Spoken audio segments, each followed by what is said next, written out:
ಅವರು ನಮ್ಮ ರೈಲ್ವೆ ರಾಜ್ಯ ಸಚಿವರು, ಕೇಂದ್ರ ರಾಜ್ಯ ಸಚಿವರು ಮತ್ತು ಯಡಿಯೂರಪ್ಪ ಮತ್ತು ಕೆಲವು ಮಾಜಿ ಶಾಸಕ ಮಿತ್ರರೊಂದಿಗೆ ಇವತ್ತು ಬೆಂಗಳೂರು ಮೈಸೂರಿನ ರೈಲ್ವೆಯ ಕೆಲವು ಕಾಮಗಾರಿಗಳ ವಿಷಯದಲ್ಲಿ, ಅದು ಕೆಲವು ರೈಲ್ವೆ ಗೇಟ್ಗಳು ಇರ್ತಕ್ಕಂಥವ್ರ ಕಡೆ ಅಂಡರ್ ಪಾಸು ಮತ್ತು ಓವರ್ ಬ್ರಿಡ್ಜ್ ಮಾಡ್ತಕ್ಕಂಥದ್ದು ಇರ್ಬೋದು, ಕೆಲವು ಕಡೆ ರೈಲಿನ ನಿಲುಗಡೆ ಆಗಬೇಕು ಅಂತಕ್ಕಂಥದ್ದಿದೆ. ಇದು ಎಲ್ಲದರ ಮಾಹಿತಿಗಳು ಈಗಾಗಲೇ ಮತ್ತು ಅರ್ಜಿಗಳೇನು ಬಂದಿದೆ, ಆ ಅರ್ಜಿಗಳ ಹಿನ್ನೆಲೆಯಲ್ಲಿ ಇವತ್ತು ಮೈಸೂರಿನವರೆಗೆ ಈ ಒಂದು ಸೋಮಣ್ಣ ಅವರ ಜೊತೆಯಲ್ಲಿ ಪ್ರಯಾಣ ಮಾಡ್ತಾ ಇದ್ದೇವೆ. ರೈಲ್ವೆ ಇಲಾಖೆ ಎಲ್ಲ ಅಧಿಕಾರಿಗಳು ಇದ್ದಾರೆ. ಇವತ್ತು ಏನೇನು ನಮಗೆ ಅರ್ಜಿಗಳು ಕೊಟ್ಟಿದ್ದಾರೆ ಅದೆಲ್ಲದಕ್ಕೂ ಪರಿಹಾರ ತಂದು ಜನರಿಗೆ ಅನುಕೂಲಗಳಾಗ್ತಕ್ಕಂಥ ನಿಟ್ಟಿನಲ್ಲಿ ಕಾರ್ಯಕ್ರಮಗಳನ್ನು ಪ್ರಾರಂಭ ಮಾಡಲಿಕ್ಕೆ ಇವತ್ತಿನ ಈ ಒಂದು ಬೆಂಗಳೂರು ಮೈಸೂರಿನ ಪ್ರಯಾಣ ಮಾಡ್ತಾ ಇದ್ದೀವಿ.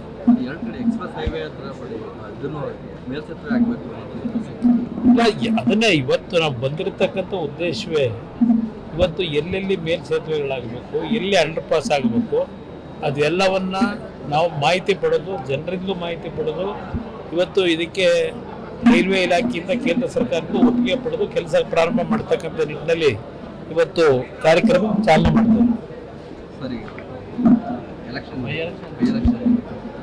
ಬೈ ಎಲೆಕ್ಷನ್ ಇವತ್ತು ಮತದಾನ ಇದೆ. ಇನ್ನು ಮೇ 4ನೇ ತಾರೀಕು ವೆಯ್ಟ್ ಮಾಡಬೇಕು, ನೋಡೋಣ ಏನು ಫಲಿತಾಂಶ ಬಿಡುತ್ತೆ. ಎಲ್ಲ ಮುಗಿಸಿದ್ದಾರೆ. ಎರಡೂ ಪಕ್ಷದಲ್ಲೂ ದೊಡ್ಡ ತೀವ್ರತರವಾದಂಥ ಸೆಣಸಾಟ ಆಗಿದೆ.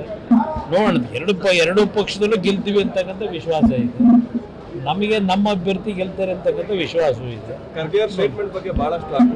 ಇಲ್ಲ, ಖರ್ಗೆ ಅವರಂಥ ನಾಯಕರು ಅಷ್ಟು ಹಿರಿಯ ಮುತ್ಸದ್ದಿ ಅನುಭವ ಇರ್ತಕ್ಕಂಥವ್ರು, ಅವರ ಬಾಯಿನಲ್ಲಿ ಇಂಥ ಪದ ಬಳಕೆ ಬಂದಿರತಕ್ಕಂಥದ್ದು ಬಹುಶಃ ಅವರೇ ಯೋಚನೆ ಮಾಡಬೇಕು, ಆತ್ಮವಿಮರ್ಶೆ ಮಾಡ್ಕೋಬೇಕಾಗ್ತದೆ. ಈ ರೀತಿಯ ಅಂಥ ಒಂದು ಉತ್ತಮ ಸ್ಥಾನಕ್ಕೆ ಹೋದಂಥವ್ರು ಅವರ ಪದ ಬಳಕೆ ಏನಿದೆ ಅದಕ್ಕೆ ಈಗಿನ ಸರ್ಕಾರದ ಅದೇನೋ ಒಂದು ಕಾನೂನು ತಂದ್ರಲ್ಲ, ಆ ಕಾನೂನು ಪ್ರಕಾರ ಏನು ಆಕ್ಷನ್ ತಗೋತಾರೆ ನೋಡೋಣಂತೆ ಸನ್ಮಾನ್ಯ Siddaramaiah. Thank you.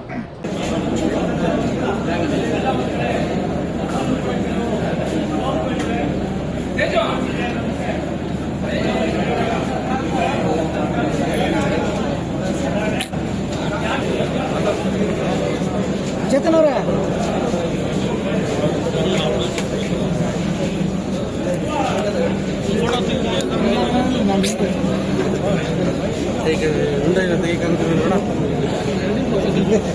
Sir open your windows sir.